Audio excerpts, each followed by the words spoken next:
to say thank you for taking some time out of your busy day to speak to me as well. Oh, well, you're very welcome. It's always a pleasure to speak with you. I wish we could do it more often. Maybe we should just start our own podcast. It can be me and you trying to turn on a computer for like 25 minutes. We'll call it IT support. And in between the I and the T, we spell out idiot. Oh, that's clever. Sometimes I have ideas. I like that, because then people will go, I'm not really that stupid. Little do they know. Joke's on them. Oh, bless you. Oh, well, I'm going to give everybody a bit of background on you for before we just start talking each other's heads off. I know, for anyone that's been living under a rock, Katelin is a multi award-winning actress, writer, all-round amazing human being. Oh, thank you. I would say. You need to showcase that more, the multi-award-winning aspect of your life. I've only won awards for the script. I have not won any acting awards. So I have the awards, but they're nominal. Oh, well, I think you sell yourself short, because that was a great script. Well, thank you. I appreciate it. I think you're biased, but yeah, maybe. But I don't care. The funny thing is, though, is that I didn't judge that at all. You didn't? Because because I have a rule with the festival. If I, not necessarily if I know somebody, but if I'm familiar with aspects of what they've done, or if I've seen a draft or anything like that, I don't really think it's fair for me to judge on it. So that was all Jason, Mark, Troy, and the guest judge. I think that year it was Doug, but I'm not 100% sure. Well, cool. Yeah, so that was totally on you. Sometimes I do stuff. Occasionally. Oh, well, I think you should start first of all by telling everybody. I'm going to try really hard to pronounce this right, because I'm really scared of saying it wrong. The Tartarian. The Tartarian, yeah, you got it. I got it. Well, I'll be honest with you. I'm not all entirely sure either, because I've heard people say Tartarian and I've heard people say Tartarian. So I guess maybe that's one of the conspiracies we need to address in the show. Maybe. I feel like I have to concentrate on the word to say it. Yeah. I think I was going to say concentrate Tartarian. sometimes just to speak. Me too. Tartarian. I quite like that sound. Tartarian. I prefer Tartarian as well, but I could be incredibly wrong. Well, you just, you make them do what you want to do. You have to give people that aren't familiar with the project kind of like, it's probably going to be really hard to give a very general idea of it, but I will let you try. I will do my best. So it's still a project that's very much in development right now, but we are it's going to be kind of a web series format about it's, I guess, the most generalized idea that I can give about it is like if you took X-Files and took out the aliens part and then put in like conspiracy theories instead, that's the show. Doing a lot on social media at the minute, and it's very hard to gauge. Like, it seems to go one way when you see a post or something like that, and then it's like something totally different. So I think it's doing a really, really good job of keeping an aura of mystery about it, but with the interest at the same time. Yeah. I think we've got about 6,500 followers on Facebook now. And I know, like, we've been working to get, I think basically what it comes down to right now is we're trying to get enough people to film the first episode, because we had a lot of people kind of come in and then leave, and then come in and then leave, which is really difficult and frustrating. And then also I need to heal, my ankle needs to heal just a little bit more. She's sporting an injury. Yeah. Pretty substantial injury. Yeah, a fairly substantial injury. I busted my ankle up pretty bad in August, and so I had to have surgery to fix it, and that happened early in October. And I am on the mend, and there is progress every day. I can walk without crutches now, but I have to be in my walking boot. And I think I'm in the boot until the 26th of this month, and then past that, I'm not entirely sure, but I think it involves physical therapy.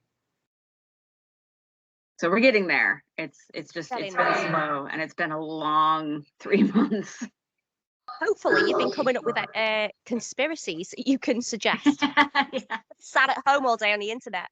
The great thing about it, and the thing that I think I'm most relieved about right now anyway, is that when I injured myself, instead of writing me out or recasting me, we're going to write my injury into the script. So I'll be a little bit past the point of the injury, obviously, in the show when we actually start filming. But it's nice that they're not going to just leave me out to dry. Yeah, that is nice, and that's quite unusual. I think you'd agree in this game as well. Yeah, it is. But I'm very thankful that I'll be able to continue with the show, because I'm very much looking forward to my character. She's not one that I usually portray, so it's nice to stretch the wings and do something different. Oh, see, how is she different then to what you normally portray? Because you've done quite a lot of very different stuff. Yeah, I guess you could say that my typecast is like the doting mom, caring wife trope. And usually that's what I do a lot of, and I've been trying pretty actively over the last year and a half, 2 years, to not take those roles. I mean, yeah, I can rely on them for a gig, but I do that in real life too. So I could do it in my sleep. So Kendra Concord is my character in the Tartarian, and she's a very mean, materialistic, kind of almost like a Karen. She's the we haven't quite established her title yet, but she's a very high level managerial type. She's got a C in her business title. We don't know if it's the CFO or the CEO or the COO yet, but she's definitely she's the chief of something. Yeah, we're just trying to figure out like which department she'd be best in. And she's rude and materialistic, and she throws fits and tantrums when things don't go her way. And I know Adam Brian Dada, he's the conceptualizer of the idea for the show. We sat down and had a kind of a one-on-one. I don't know that it's been, I don't think the first one ever got published, but we had another sit down one, and I know he recorded it. I don't know if I'm pretty sure he put it up on the website, or on the Facebook at least. And we've determined that Kendra was adopted, and she was pretty much raised by her nanny, and sort of resents the stereotypical nuclear family. She definitely resents her parents, like, why did you adopt me if you didn't want to raise me, kind of thing. And so we're trying to figure out how all that's going to tie in and play later in the series. But I'm really looking forward to, I guess, letting some of my anger out, my pent-up anger out. Well, that's quite tricky, because I know that you could be mean, but I can't, because I've never really seen you be mean. No, you haven't had a need for me to be mean. There's no reason for me to be upset or angry with you. So that's a side of me you've not met yet, and that's a good thing. Well, I think that'll be quite shocking because, like you say, because of the roles that you've done already, even when you were like the bride, which is a little bit different to what you've done, it still wasn't. You were kind of just crazy. It wasn't the bride's just a loony bin. Yeah, she's just a nutbag, like swinging a bag of cats around. She's not mean. She's not nasty. You know, even when she has a shotgun, she's trying to help. So it's like, do you think that's going to really surprise a lot of people then? It might, when you come out and you are like Venom. I don't know that she's going to be quite Venom. She might be more, what's the red one's name? Carnage. Oh. Smirking. Just in Smirking terms of serial killer. Yeah. That just she's just, I mean, she's not, I don't know that she's necessarily going to be like a cold-blooded killer, but those are like, she doesn't sit around and debate things. She makes a decision and she makes it, usually winds up being in her best interest. So it'll be interesting. Are you looking forward as well to playing that with having so much input into it as well? Because what I noticed about that project is it's such a collaborative effort. There's kind of like no one person. Everybody's putting as much work into the posting and the sharing and when you see these different the actor character kind of things that get posted and things like that, it's everybody. Do you enjoy that more? I'm sorry? Do you enjoy that more because you've kind of been from maybe not day one, but from very early on, you've had a lot of control that you may not have had previously? It's nice to kind of create your own character. And I know one of the requirements coming into the project was Adam didn't want anybody playing someone that they've already played. So like you had to be, there were kind of like, I don't want to say characters necessarily because the character creation is coming mostly from the actor, but there were roles to fill, like the IT person or the gym coach guy, or my co-star is the monk, a disavowed monk, and so there are people that are stepping into those roles, and they have to be things that like you've never played before. So it's nice to get that sense of not only belonging, but like real total creation. Like we're all together building this from the ground up. Yeah, that's a really interesting way of doing it as well, is getting it kind of having people together and saying, well, don't show me what you've done before. Yeah, show me the opposite new. Or bring me ideas for something new. I bet that was really refreshing for everybody. Yeah, I think the whole project's going to be really refreshing for a lot of people. I'm excited for it. Looking forward to seeing it as well, to be fair. I do enjoy following the progress of it. Yeah. I haven't been posting as much lately. I kind of took a little bit of a social media break over October. October was a little rough because we had the haunt season premieres and I had just come off of surgery, and it was like I had really bad FOMO in October, and I'm feeling better now. It sucked watching everyone go and do the things that I wanted to do, and I wasn't able to work the haunt this season either because of the ankle, so I was sad. Yeah, because you feel kind of like trapped, don't you? Like stuck in, like, oh, everyone's having fun and I'm not. Yeah. I'm just doing this. I was very much trapped on the couch for about 3 weeks. But I'm not trapped anymore, and I can walk, and I'm happy again. Okay. Slowly getting my head back on straight. It's good. Well, it takes a while though, doesn't it? Like, because another thing I wanted to ask you about was I don't really know where it's come from, but I don't think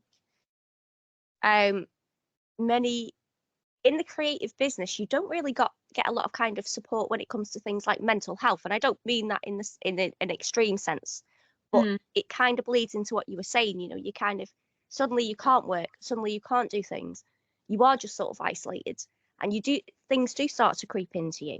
Yeah. And I've asked a couple of people this because it's never been something that I've really thought about before, because I've just thought about mental health as a whole and, working in retail and this kind of thing. But I wonder if maybe there should be more sort of provisions in place for creatives from top to the bottom, because there's a lot of puts in the UK, and there's a lot of people whose bread and butter is kind of being a runner or camera assistant, things like that are suddenly not getting an income. And to me, that's kind of the same as if you were suddenly made redundant, except you're not getting a payout, you don't have a pension, you're kind of just left high and dry. And I think there's a little bit of an attitude of, when you tell people why what's happened, what job have you lost, and you go, oh, I'm an actress, they go, well, that was stupid to begin with. Yeah. So you don't even have that base of sympathy unless you're with other creatives.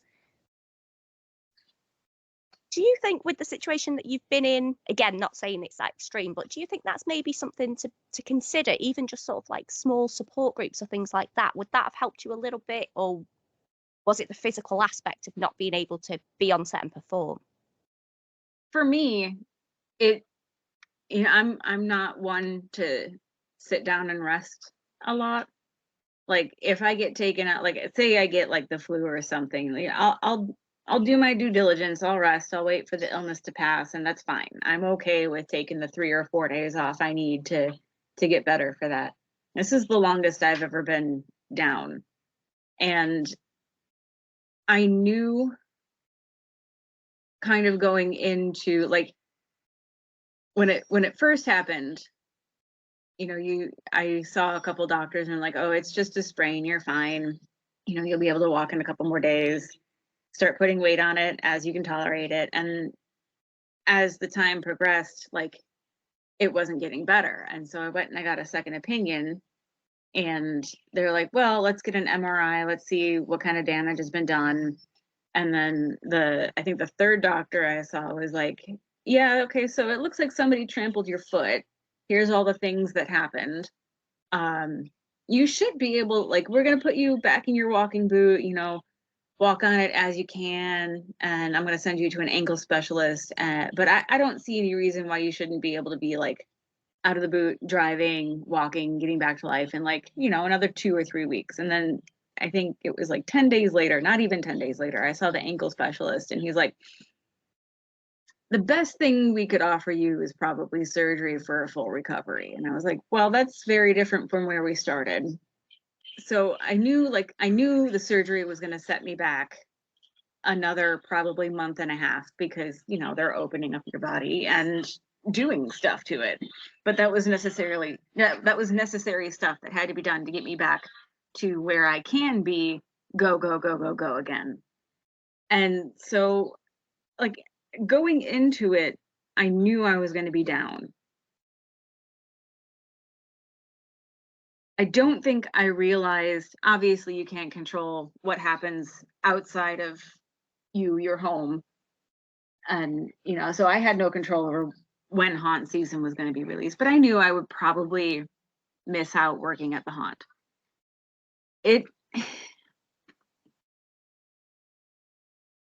I had a pretty solid support group throughout the entire experience. And the I don't want to say normal jobs, because they're not normal jobs, but the jobs that I do have been incredibly accommodating and very understanding to my circumstances. So it's not like I was left high and dry, but I don't know, it, like, I don't know how to say what I'm going to say. There are support groups, and I did have support, but I think for me it was more, I think ultimately it came down to just, like, I wasn't able to go out and do the things that I usually would be doing about this time of year. Yeah, it was a bit of a struggle just to go trick-or-treating with my kid on Halloween. I know there's one guy in Chicago, his name's Tony Rossi, and he kind of has, like, his own little Facebook group and basically business doing mental health specifically for actors and other creatives. And I think it's great to have. I think ultimately I was just down because of the fear of missing out on everything that was going on and not being able to be at the 100% that I'm so used to being at. But like you say, you're quite a go person. So to suddenly be like, sit down. And sit down for as long as I had to sit down too. Yeah, that's a hard thing. I remember I messaged you and you were like, I'm going to be fine in a couple of weeks. Yeah. Are you? And really, I appreciate your optimism here, past Katelin, but let's be honest. Are you? But it's no, you're not. It's one of those though, isn't it? You kind of like, I can be, I mean, I'm lazy now. As I'm getting older, I'm just more and more lazy. But even being lazy, my brain's still active. So even if it's like, you've got to sit down and just relax, I'm like, yeah, but I can't because I need to do this, or we need to pay this, or I have to sort this. Like, just because I'm not physically moving doesn't mean the brain won't shut up. It won't be quiet. So how can I relax? I relax. No, you can't, because I think the only time that I did actually relax was when I was on the pain medication that they gave me for after surgery, because I was high as a kite in a hurricane. That David slipping you a few more, like, she needs some rest. Just pop a few more in. No, he didn't overdose me. He sat at home like, whoops. Believe me, one was enough to knock me on my ass. Wow. Well, at least you got a good rest. I did, and I'm pleased with the progress that's being made so far. I just would really like it to speed up. Put your boot on and start running around doing laps in the living room. See how fast you are. I wish I could. Boot's pretty heavy. I walk like the penguin right now. You're going to have like a foot of steel after this. The amount you'll be able to lift with that foot. Yeah, once I build the muscles back up. So I kind of have a bit of a weird question for you. Okay. It's kind of boring, but to me it's interesting because I'd be interested to hear the answer. So okay. What's the most challenging role that you feel that you've had so far? For whatever reason. Happy Birthday, Charlie had some physical demands that I had to take on. They wound up not making the cut, unfortunately. June was also very emotionally challenging. Not in the sense that like I couldn't get into the character, or it was just she cries a lot. I'm intrigued. What didn't make it into the cut? What was it ruined it? There was a point in the film where June, she basically says goodbye to Charlie, says go back home, take the keys to the car, go back home, live your life, don't follow me down this path. And she goes back to that watering hole that had been seen earlier in the film, and she kind of like, to me, what I had taken from the script was that she kind of rebaptizes herself in the water and like forgives herself, which I guess is not how it was intended. So maybe I misinterpreted, or maybe I'm not remembering clearly, because it was 3 years ago now and a lot has happened since then. A lot of other people have lived in my head. But so basically I was splashing around in like 50-degree water, and I had to make it look like it was not 50-degree water. It was fun on the day of the shoot, and it was really nice because one of the contacts that Nina had made to help out with the film was living pretty much essentially right across the street from where we were filming this water hole at. And he had a natural hot tub that he had built in his home. And they allowed me to come and use it after I had been frolicking in the frigid water.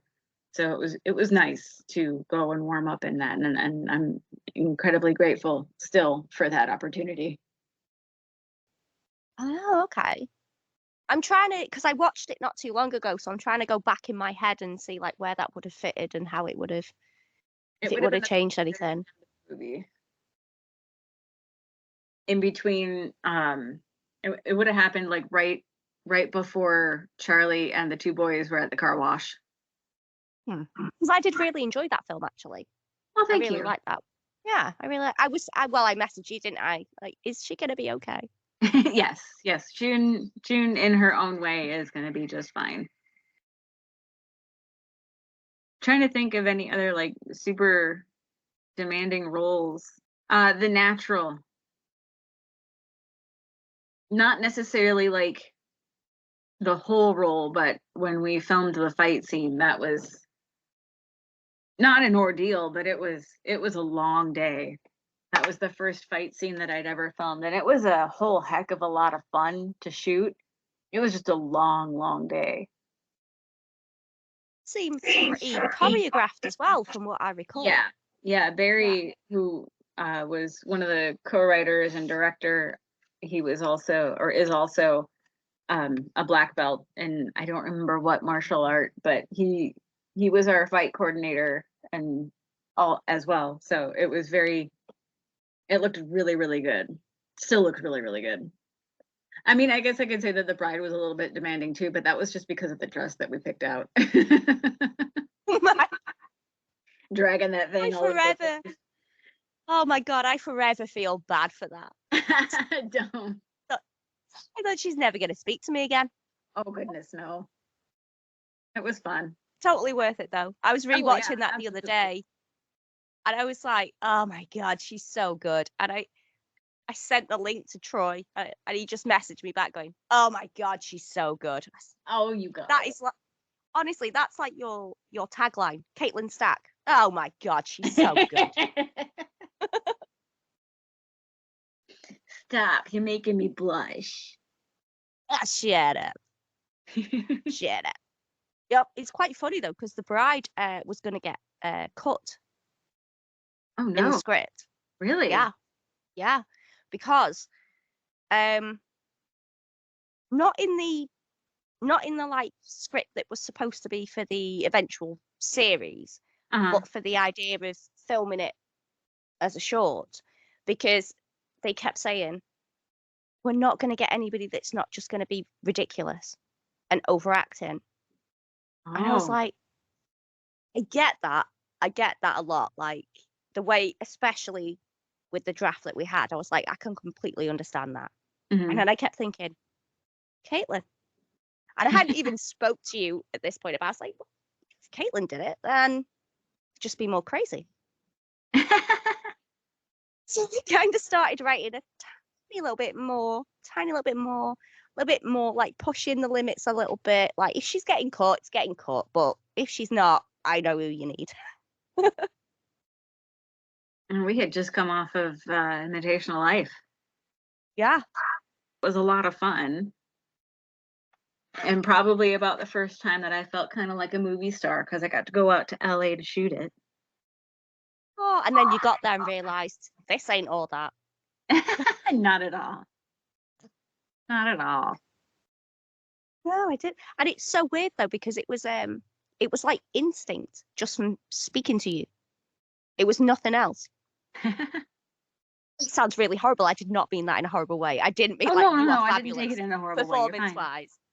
But it was just like pure instinct of if she can't do it and she doesn't want to do it, then yeah, cut it. It's nobody else. And it was just so weird. I've only had that like twice. What have you been up to? Oh my God. A lot of nothing at the same time. It always kind of feels that way, doesn't it? Yeah. Because we've been trying to make content basically to create a bit of a back catalogue. Obviously for the ultimate goal of attempting to make money so we can fund things that we want to do. Right. So Jason's kind of gone, here's 10 ideas for 10 different series. Let's make 10 pilots and we'll edit them all and we'll see if people like them. Caitlin, have Okay. you seen me trying to edit? You're probably about as good of an editor as I am. You can press the buttons, mate. It took me about 4 days to even realise the software he was talking about. Oh gosh. I'm basically using something that's like a step up from Microsoft PowerPoint. I don't really know how it's going, but I've been pressing some buttons and I guess we'll see. Yeah, that's how I feel when I edit. We're gonna put this here and press these buttons here and cross our fingers and hope for the best. Whoops, that disappeared. Oh well, that's gone. I didn't need that anyway. Yeah, I very much understand why editors are worth their weight in gold now. Oh my god, yes. Yeah. It's like I feel like I could do it if I had. I need an education in it though, because I was using Premiere Pro to edit for a while. And the program is just so overwhelming. There's so many things that you can do in it, and like I think I was maybe using 0.35% of the program in doing the edits that I was doing, and it breaks my brain every time, and it just So I feel like maybe if I had like press a button and try, can you? Because it's like if you press a button, that might disappear. It's like, well, I just wanted to see what that button did. Yeah, I mean they still have the undo button in the program, just like any other thing, but then you don't really know if you actually undid it or not, because the change could be that minute or that unnoticeable, and it's a very big, scary program, and I feel if I had like any bit of education in it, or have someone kind of hold my hand through the program, I might be able to get a grasp of it and figure it out more and use it in a manner that is productive. Trying to figure things out, looking at YouTube tutorials and doing it on my own is it broke my brain. I had to take a brain break from editing. It's hard. And then just when you think you're getting somewhere, like you press something and it like adds something to, and you're like, what? Yeah. And then you can't get rid of it because the undo button doesn't work, or you press it too many times and you've undone something else. Yeah, you don't know how far back you've gone. Now you don't know what you need to redo. Yeah, and then of course you have to save like every 5 seconds. Yeah, I feel your pain. So when are you going into editing full time?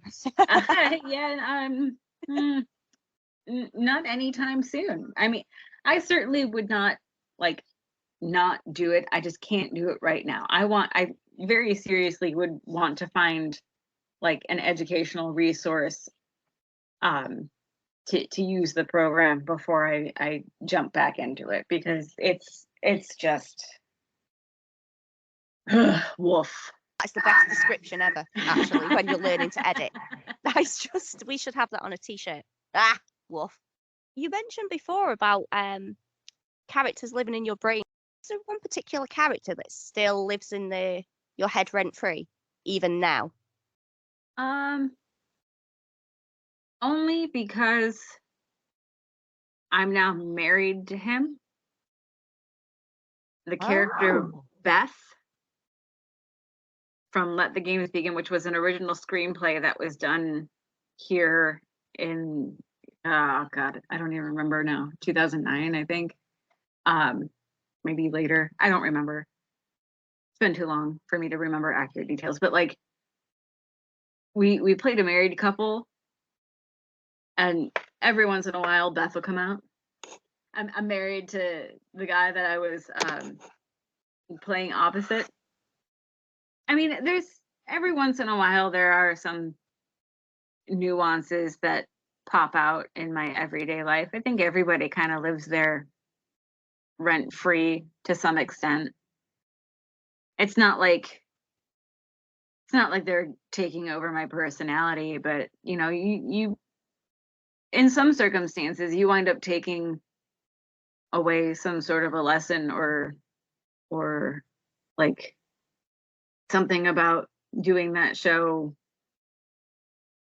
or film, just it sticks with you and it becomes a part of your life, you know? Yeah, that's quite interesting because I spoke to a British actor called Reece Dinsdale a few months ago, and he played this horrible character in a film. Like, oh my god! By the end, he was vile.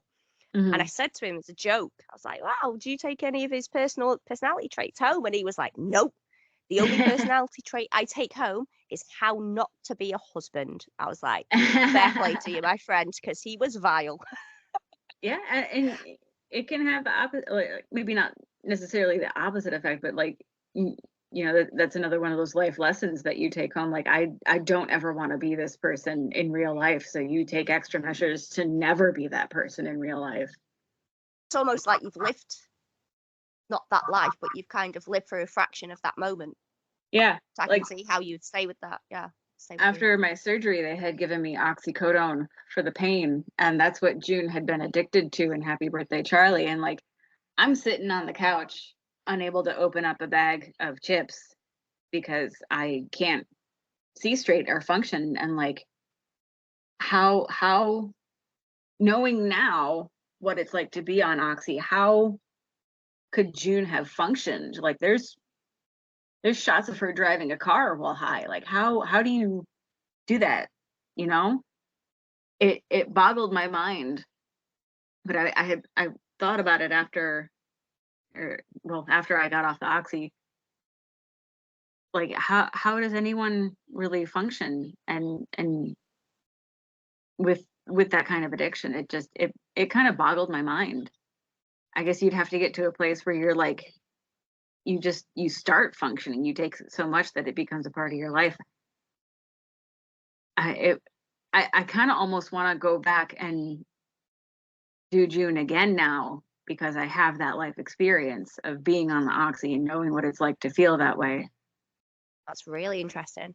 Because I suppose you, like you say, you get exposed to certain situations that you have only ever seen on TV before, heard about before. Mm-hmm. And then when you're in that moment, you're like, fuck, you have no idea.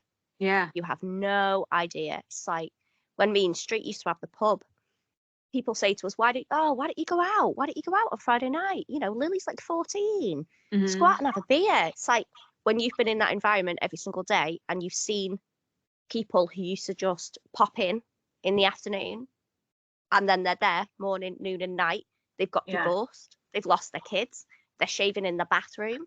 They've Yeah. lost their job, but they're still pretending to go to work, but they're sitting in the pub all day. It's like Mm-hmm. you can't sit in that environment and go, oh, isn't this a nice time? Because all you're doing is watching other people going, oh my God, I can see it. I can see it. I can see it. It's scary. Kind of takes, Yeah. I don't want to say it takes the fun away because that's the wrong way of phrasing it, but I don't think awareness is a bad thing, but sometimes it can make you a little bit overly cautious sometimes or overly Sure. switched on. I don't know.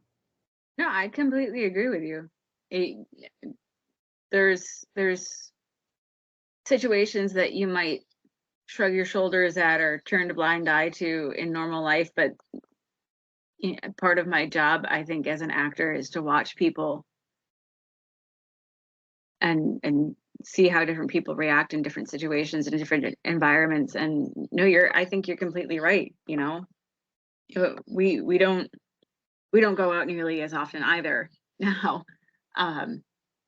We don't necessarily miss it, but like, I remember being at our local dive bar and my husband and I we'd sit and we'd watch people and we'd come up with stories of who these people are, and then take that story and be like, holy shit, that went dark.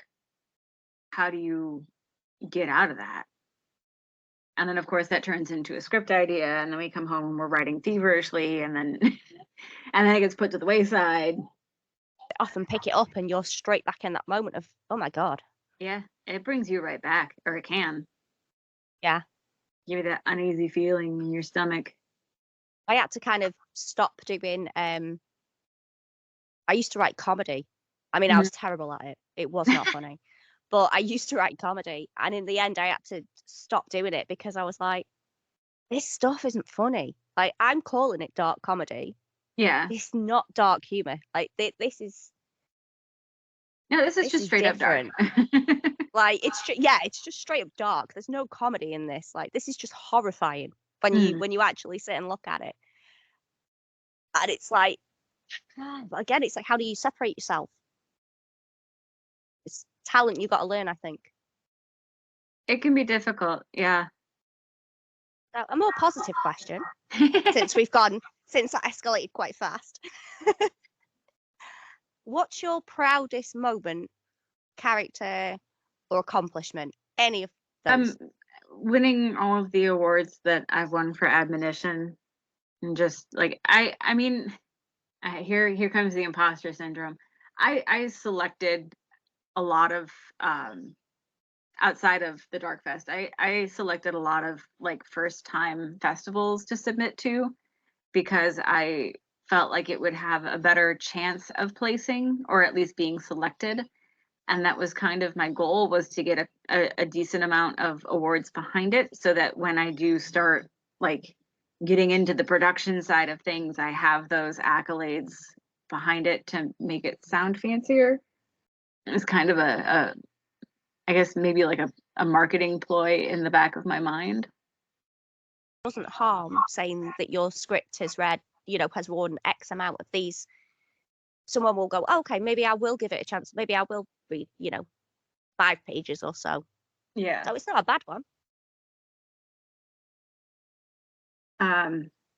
Outside of that, I mean, like, really, honestly, anytime any one of the films that I've been in has been premiered in any capacity, whether it comes out on YouTube or whether it has like a full-blown theatrical run, that doesn't matter to me. It's just, there's a huge sense of pride in seeing the final product on a screen and being like, yeah, we did it, because it's such a monumental effort to film a movie, and then like from conceptualization to pre-production to the filming process to the post-production and editing, and then getting it to a point where people can watch it. People don't realize how much effort and how much work goes into it. They just appear on like Netflix or Amazon Prime or Apple TV, and they don't think about the monumental efforts that go into everything. And when you're not working when you're doing it on a small team basis, which is what a lot of independent films do, that people are wearing multiple hats and doing many different jobs, and it's such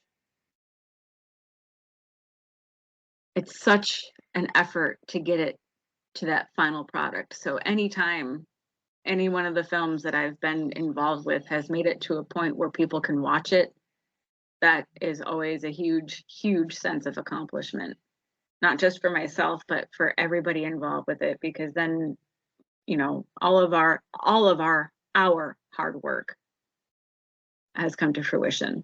I think there's that many armchair filmmakers that kind of sit there and go, well, that didn't make sense. Well, it did to begin with. And then this person got sick. We lost this location. The money went. We only had 3 hours to do this. When you know the backstory, obviously nobody wants to know the backstories of why the films didn't work, but when you know the backstories, it's like, wow, how the hell did you pull that together? We don't know. Yeah, seriously, like, nobody has any idea. Like when we filmed, I was brought on, asked to come on as a producer for Through Eyes of Grace, and I said okay. I didn't realize what I was getting myself into at the time, but I came on and I helped in the back, and I told Dave Payton up front, like, I'm not much of a producer. I obviously can't like front money or anything, but I can organize stuff and I can help out in that capacity. I know how to do casting stuff, so I can help you cast. given that I'm going to be auditioning myself, I'm going to have to step away from that role at some point, because that would be unfair if I had an influence in that. But I wound up not only leading or being one of the leads in the film, but I'd come home from filming and then have to put the call sheets for the next 2 or 3 days together and get those sent out to everybody. And then, while you're on set, you're putting out multiple fires and trying to redirect people and set up shot or help set up shots. And then, okay, take that hat off. Now go say your lines. Wait, what are my lines? I don't know. I haven't looked at the script because I've been doing everything else. It was insane, but that also was a lot of fun. And that group of people that we filmed with is still a very tight-knit group, and they're all amazing people. And we are getting closer to having a final product for that, and I can't wait for that day, because that'll be another moment where we all get to come together again and feel that deep sense of pride and accomplishment. Super high five. That's like, oh yeah, yes, yeah, we really did get this one over the finish line. Yeah. We had so many casting issues in the first month of pre-production that it was like we went through 3 or 4 different sheriffs. I think it was 3. And we were getting down to the wire where it was like we had filmed a couple of scenes because we had Victoria Jackson on. We initially were going to film in November of 2021, and that was all lined up and everything. And then the whole Delta variant of the COVID thing came out, and we didn't know if we were going to push forward or what we were going to do. And we decided to stick with the film dates that we had Victoria set for, because that was guaranteed, and then push to June of next year for everybody else. Well, we wound up losing our original sheriff for that, which was a huge bummer. And then, okay, so we have to recast this part. So we got that figured out, and then I don't remember exactly what happened, but the new guy that we cast couldn't do it anymore, and so we had to recast, and we were going to be filming little increments up to June in 2022 to help take things off of the schedule for June, because we put the schedule together for June and it was immense, and we were going to be pulling like 14-hour days every day just to get it done in that time frame. And it's like, that's not possible. So let's take the local actors that we have, film those scenes, and take that off of the shoot schedule for June, because we had a lot of out of town, out of state people coming in June. And so we got to, I think, the end of January. We shot something in the end of January, and we were coming up for a February and March shoot, and we needed a new sheriff, and we're like, okay, well, we got to figure something else out, and we got to do it now, and hopefully this one sticks. And it did. And Kurt was fantastic. I think that we were led to Kurt through these series of unfortunate events because it was his role to begin with. We're just very, very grateful that it worked out the way that it did. People have no idea the things that happen on the pre-production side or during production, and it's not just movie magic. It doesn't just appear on the screen. It's such an effort, and you need a solid team, not just of cast but of crew as well. People don't as well, like I think at the minute there's a bit of a toxic kind of fandom because of the internet and things, and obviously with COVID people are kind of sat at home, and you notice a lot more where there used to be fans of something that were like, okay, I didn't really enjoy that, but that's it. I'm just going to have a little moan and that's it. Now people take it personally. They're like, no, I'm not having that. And they rile other people up. And I just think it's not just that actor. It's not just that writer. It is not just that director. There are thousands of moving parts that you don't even know about. Like, you have people that have money. You can have film that is ready to go in 2 days' time, Yeah. and they pull the money. The hell are you supposed to do with that? You can't tell people that the money's been pulled and that's why the film's not getting made. Mm-hmm. So then that's where that kind of toxic kind of fandom will come in. If you happen to have somebody that maybe is a little bit known or somebody that has a decent following, then they suddenly start attacking the production, the cast, the crew. Where is this? Where is this? And it's like, that's a whole other like aspect to add on top of the frustrations. It's not even frustrations. That's not even the right word. It's kind of like diabolical torture, quite frankly, on an indie film. It certainly feels like it sometimes, that's for sure. Oh my, sometimes you feel like sitting in a chair going, just pull my teeth out, because that would actually be easier. Yeah. Seriously. Just take them and I'll sell them and we'll film the scene. And I think that's why I get so annoyed sometimes at Amazon reviews and things like that when they go, oh, this was a load of shit. And they're doing it on massive films as well. Oh, yeah. Well, everybody's a keyboard warrior nowadays. They have no holds barred. They have no, and I honestly don't think that they have really any knowledge of what goes into making a movie. Like, I see negative reviews online for various projects that I've been a part of, and it's like, but like, do you have any, like, yeah, it's so easy for you to be like, oh yeah, that was this and this and I didn't like it and it was lame and oh whatever. But like, do you have any idea the amount of work that it goes into producing a film start to finish? No, you don't. I would love to see any one of the haters online be like, here's your script, go make it. Yeah. You've got, yeah. I'll be generous and I'll give you 2 years. I have to actually stop Jason from going on YouTube and replying to comments, because I have to say to him, like, look, doesn't matter if they're moaning about it. We know what went wrong. We know what we fixed. Yeah. We managed to get something out there that made its budget back. That's all we should be happy with, really. Because if it comes to a conversation of, like, say, for example, if I was saying to you, oh, Katelin, we've got this new thing. I'd really like you to have a look at the script and be a part of it. And if you go, well, I saw the reviews for Dark Winter, so I'm not really interested. I can sit and have a conversation with you and go, look, we filmed it over 2 years at the weekend. This and this happened. We tried to do this. May not have worked, but you're going to appreciate, oh, okay. That kind of makes sense. Let's not have that happen then. It's a conversation. It's not an attack. But he just wants to reply to people now going, well, at least it's not Joker Part 2. But I've said, as funny as that is, you're going to spend your life arguing with people. So let's just ignore people and give them a thumbs up. Yeah.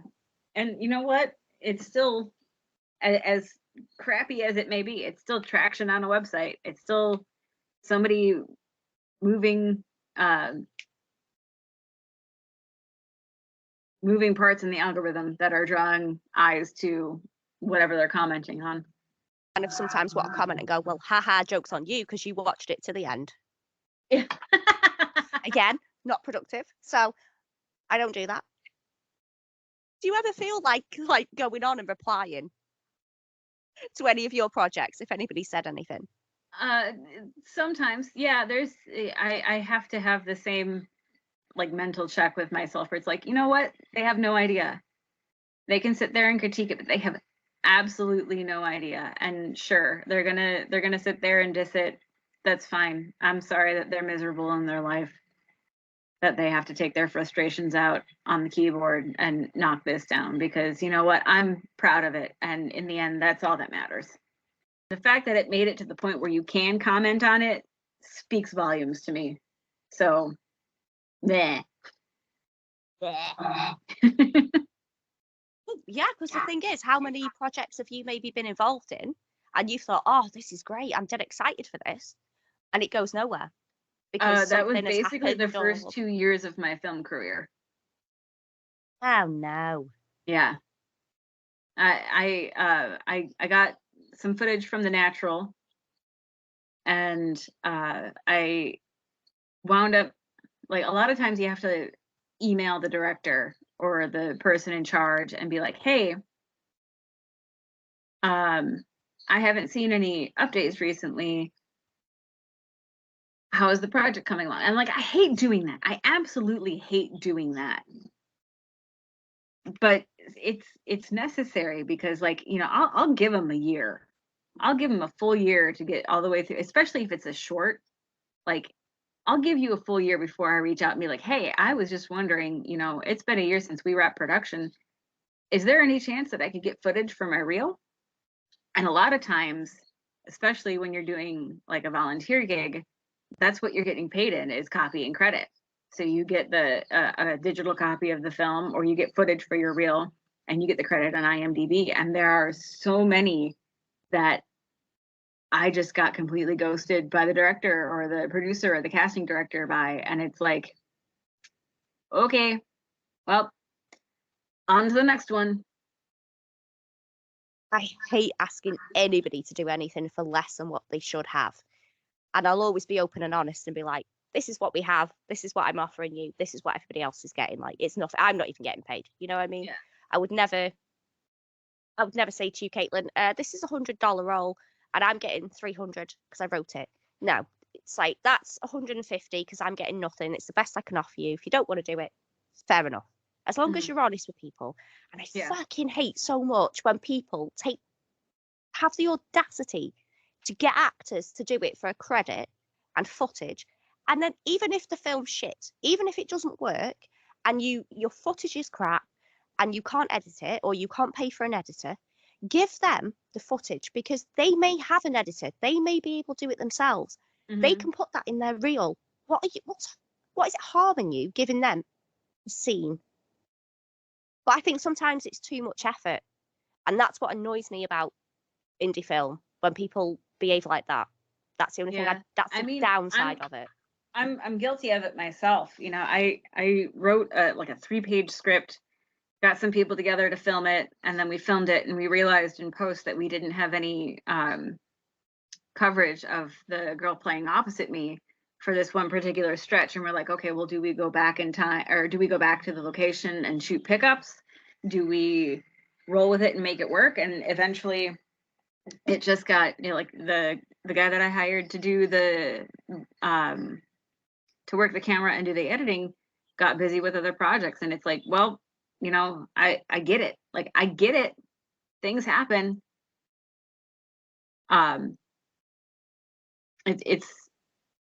It was a good learning lesson though. Like, let's make sure that we have, I know now moving forward that I'm going to have really, really like super tight communication with the person in charge of the camera. Like, I'm going to have a very detailed shot list. And that was on me. I had an idea of the shots that I wanted. And like, I kind of wrote them out a little bit, like, let's get this, let's get this, let's get this. We're going to go here and we're going to go here.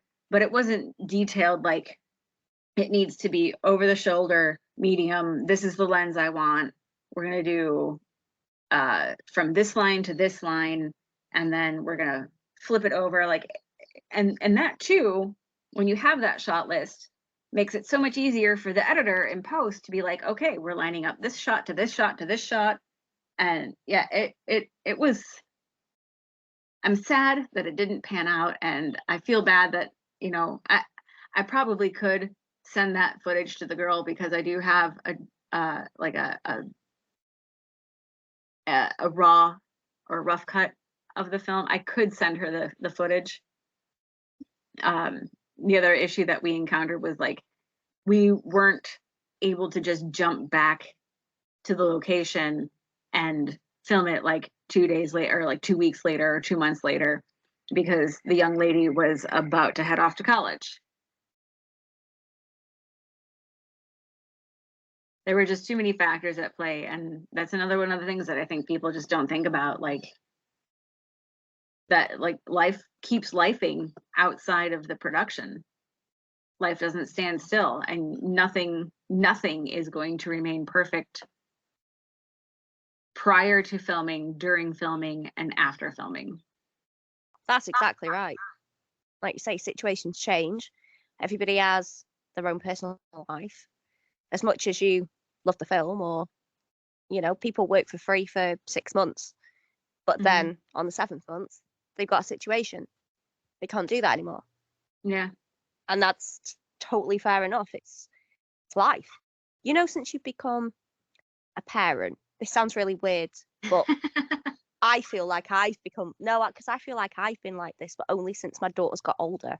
Mm-hmm. When she was younger, I feel like I was a soft ass. But do you think that you've become harder and you're like, not taking your shit? Got a toddler at home teething. Do you really think you can scare me?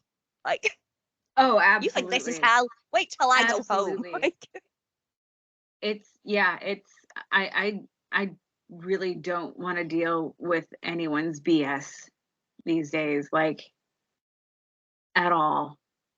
You got a sob story? Okay. Can I help you? Are you coming to me to vent? Like, obviously for friends and family members, like, I'll listen, of course, but if I don't really know you that well, um why are you talking to me? I mean, I'm never opposed to doing a volunteer job. I have to make sure it's going to work out on my end, though. Like, I want to make sure that if I'm going to do this for free, I want to make sure that you're going to finish the film. I want to make sure that I have enough work lined up outside of your film that I can still feed my daughter. And if your film that I'm doing for free is going to be too demanding on my schedule or take too much time away from my family, then chances are I'm probably going to pass on it. Like, I completely understand that some of these things are a volunteer basis, and that's fine. I get it. Everybody's got to start somewhere, and that's why I'm not opposed to doing them. I'll help where I can help, but don't screw me over is the end game there. you can get pushed beyond your limit because you think, oh, well, if I don't do this, people are going to think this. And what happens if this? And, oh, well, they're going to remember me for not being like that helpful and doing this. And once you kind of have your family and your husband and stuff, you're like, now that ship sailed. Like, I will happily help you. The first sign of anything, fuck off. Without being Yeah. awful, get lost. Get lost. Yeah. Because I looked back through my messages the other day on Messenger, Mm-hmm. and I had so many people that I was constantly like rewriting scripts for or doing amendments on and things like that because I thought it would. Well, I thought I had to be nice. I thought it would help me. I thought it would help them. Mm-hmm. And I'm like, the hell did I do all of that? And Yeah. then all of a sudden there's a shift of people. And as soon as they start mentioning, like, well, it's usually the Lance thing. Like, can you get Lance Henriksen's number for me so I can ask if he can be in a film? Nope, not interested. Get lost. Yeah. And then they start getting aggressive, and it's like, you know what? I don't have time for this. I Oh, have a fucking if child you're, that's more yeah, if aggressive you than can't you. accept So. no and you're gonna start getting aggressive with me, then no, you're gonna get blocked immediately. Yeah. Immediately. I have no patience for aggression like that. No, absolutely not.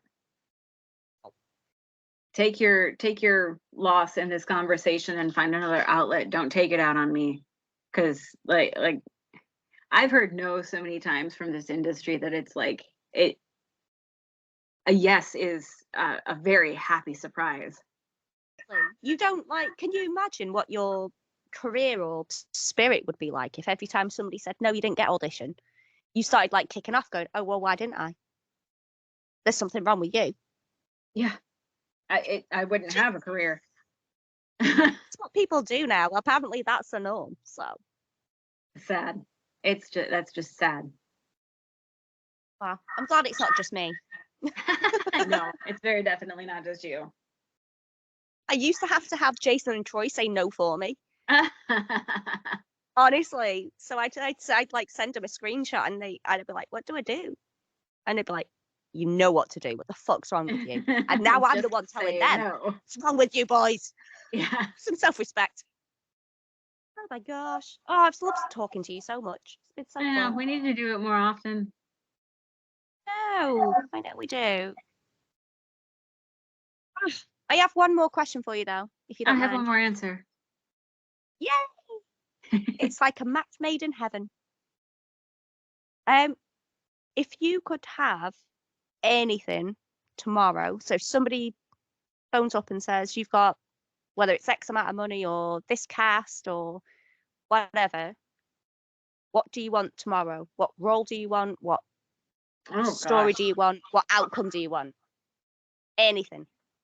My knee-jerk reaction is just it would be an unlimited amount of money, like an ungodly amount of money.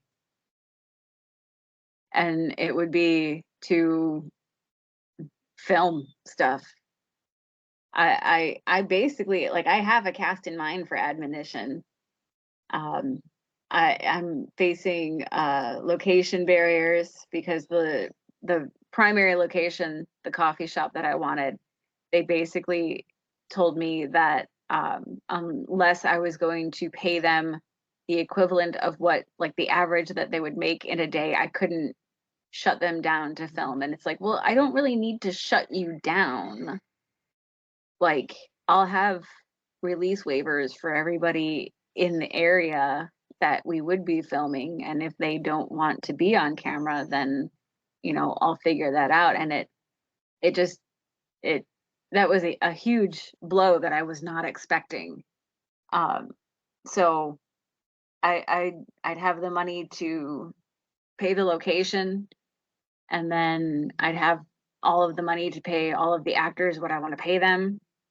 And then whatever else I need to, like, I think I broke down 2 budgets for the film. One of them was like a really, really low end, like I could barely make the film and I'd cut a lot of corners, but I'd have the essentials of what I need to make the film. And then I made a dream budget for it where I could give everybody everything that I wanted, and give them all like an actual wage for the film. And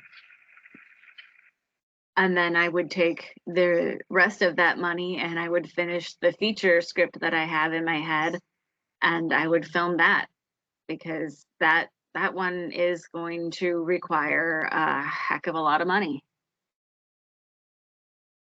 And then I'd throw a lot of money at other projects too. Like, I know my friend April she's starting to get pre-production stuff rolling on one of her scripts, and I'd love to fund her movie.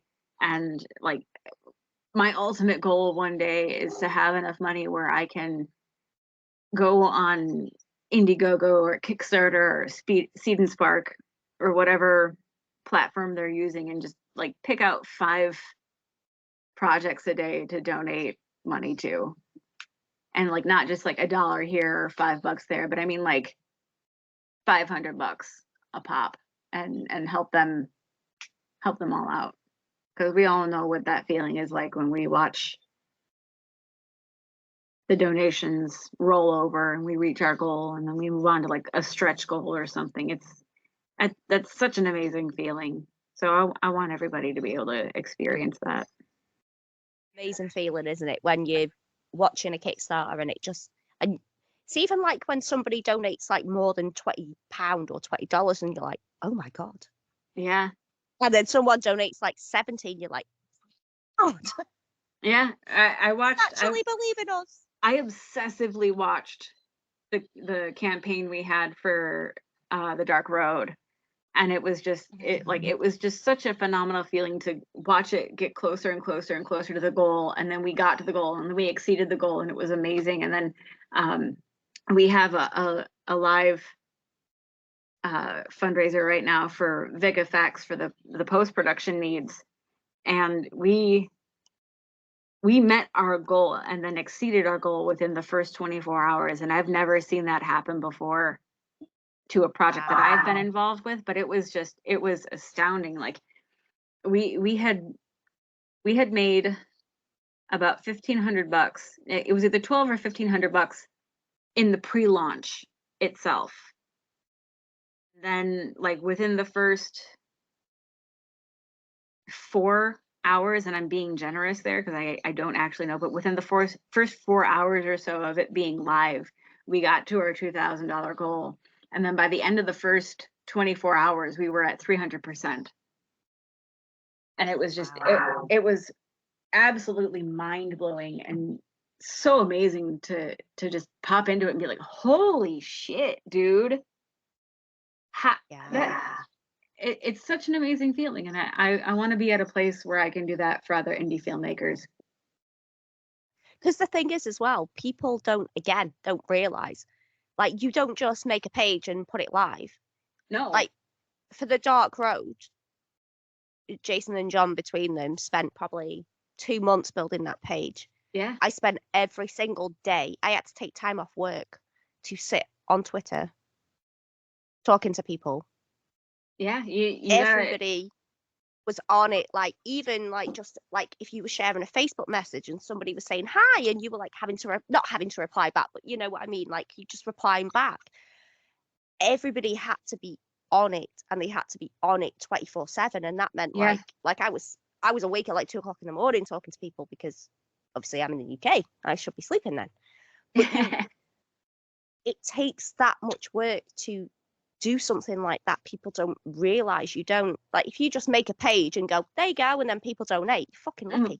Come work for me if you can do that, because it's hard. Like, your page has got to stand out. It's ridiculous. Yeah, I massively attribute Vic Effect's success in their Kickstarter or their Indiegogo campaign to the fact that we had a bunch of people talking about it on social media. We had people talking nonstop about it on Instagram and on Facebook. I don't know about any other social media platforms because I'm not really on them, but that was the majority of my feed for a long time, for about a month before the Kickstarter or the Indiegogo even went live. People were just hyping up Vic Effects, and like they put it in the hashtags Vic Effects, Vic Effects film, and just the word of mouth in the digital aspect, getting it out there, creating traffic for it. I have absolutely no doubt in my mind that that is why we were able to raise as much money in the first 24 hours as we did. You can't buy word of mouth. No, as you much as cannot. people think you can. We just did a podcast episode last week for the TV series From. I don't know if you've seen it or heard of it. And that show is basically like been complete word of mouth. And it's ridiculous. Power of having like that many people. Yeah. It is picking up on it and talking to each other about it. That's it. Yeah. They're talking to each other. They're not even starting anything. Right. That's what we're trying to do with the Tartarian, or Tartarian, depending on how you want to pronounce it. Right now is just like we're not going to enter any real, like, it's Adam's goal right now to get the page monetized and spread that word of mouth so that people are talking about it now, so that when we do film and we do have episodes to put out, we know that the fan base is already there. We know that people are going to be talking about it. We're not going to take chances on like, okay, we're going to film it now and hope for the best. No, you're building a business essentially. So yeah, if you have a film idea and you want to make the film, start talking about it now. Got a film idea, Katelin? Do you? Yeah, it's me and Keanu Reeves sat in a coffee shop. It's called The Last Coffee. Should we start talking about it? Might become reality. Yeah, start talking about it now. No, I think you're totally right. You need to like, it's like building a brand, but as a film. Yeah. Or a show. Yeah. Hang on a second. My daughter is vying for my attention. She hands me a 50-ounce bottle of water to open up for her. Well, she gave you an Oreo, so I mean, why are you not doing it? Well, she can be patient. Oh, maybe that's our cue to let you go, so you can not let her drown herself with that giant bottle of water. Yeah. It is always lovely to speak with you, Carly. Oh, and you too. Oh, thank you. I miss you. I miss you. When are you coming to the States? I don't know, but do you know what? Maybe in September. Okay, well, I will be waiting for you, so hurry up. You better had to. Start making a sign. I love you, Callie. I'll bring mine on the plane. I love you, Caitlin. I don't know why my sign has a weird voice, but there we go. Well, it is what it is. And I hope, I think I need some of that water. I hope that both of our signs sound exactly the same. Oh, then they can be best friends. Yeah. Aww. Be so cute. I better let you go before we start being weird. Start? I know. I mean, like, obviously weird to other people. I mean, people wouldn't understand. The people who do understand are the people that matter. People who don't understand, well, then I guess they get entertained for, what are we at, an hour and a half now? Yeah. Free entertainment. Feel free to bash it on Amazon. We may or may not respond to your comments. This is true. It depends what mood is taking us. Yeah. Oh, bless. Well, I'll let you go, but thank you so much. No, thank you for having me. Oh. We're going to just carry this on again because I'm going to go thank you for being you, and then we're just going to be making silly voices. Yeah, that is exactly what happens. Yeah. Okay. I feel like we're in that episode of Friends where I say you hang up and then somebody else just randomly hangs up on us. Have a drink. All the gin joints in all the towns in all the world, she walks into mine. Didn't do it. Why not? The whole thing's been wrong from the beginning, and I feel dirty. Is there anything I can do? Please, Dix, can't you relax for a second? My name is Neff, Walter Neff. I was thinking about that dame upstairs and the way she had looked at me. He's looking at you, kid.